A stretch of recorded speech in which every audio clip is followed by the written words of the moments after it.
Now, other questions. Deputy Clare Daly has number 6. Thanks, Concorla. Minister, this is in relation to the Gateway proposal, where we now have a scenario where people are being expected to work for nothing.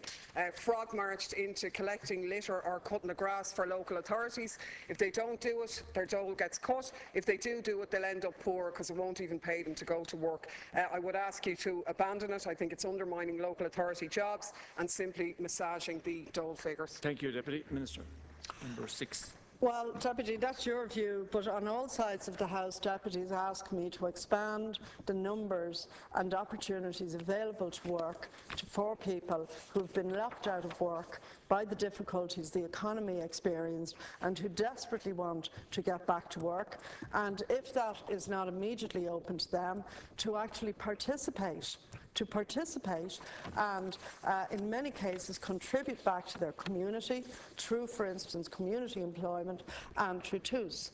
And Gateway is part of a suite of initiatives which is offered by the Department of Social Protection, which are designed to bridge the gap between unemployment and re-entering the workforce. And I've set aside a budget of 19 million, which has been earmarked for the initiative in 2014. Deputies on all sides of the House are fully aware of the positive benefit schemes like CE, because so many deputies, including perhaps at times yourself, have praised community employment and TUS and the Rural Social Scheme, how much the impact is in a positive way on both participants and the services that they deliver in communities around the country and the well-being that results. I'm constantly asked by people, can they extend their participation in schemes because they really enjoy contributing to their own local community. In particular, I want to highlight the personal benefits to the job seeker of being able to engage in worthwhile work in their community.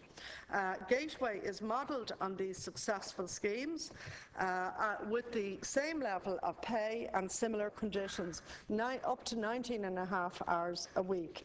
The ambition of government is that Gateway will build on these positive initiatives using the quality working environment, the quality resources and opportunities available to county and city councils.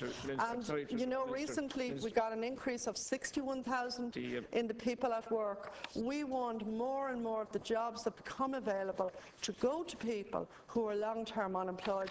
But they do have to find bridges and gateways back to work. The rest of the reply will appear in the official report. Deputy Daly. This question is specifically about Gateway rather than the other initiatives, which we can deal with at another time. The idea that people who are unemployed don't currently contribute to their community is an insult as far as I'm concerned. This doesn't provide an opportunity for people who are locked out of work. What personal benefit could there possibly be for somebody to be decked up in a high-vis jacket, going out picking up litter, to be end up poorer than they were before they got up for work that morning? What people want is a job. And by implementing this, your government is undermining local authority jobs. 3,000 people retired from local authorities in the past year. You are replacing them, in essence, with this. And as a result of that, young people leaving school are being denied an opportunity for what was once a permanent, pensionable job in the local authority. And the example in your own area, Minister, of Fingal County Council, whose staff have been reduced by 20% over the last number of years. As a result of this hollowing out and the public sector recruitment embargo, out of 1,300 staff, there are now 21 people employed there under the age of 30. Thank you, Deputy. Now, this is the lunacy and the consequence of a public sector recruitment embargo. You're patching it up with this scheme. It's an insult to job seekers and it's an insult to jobs.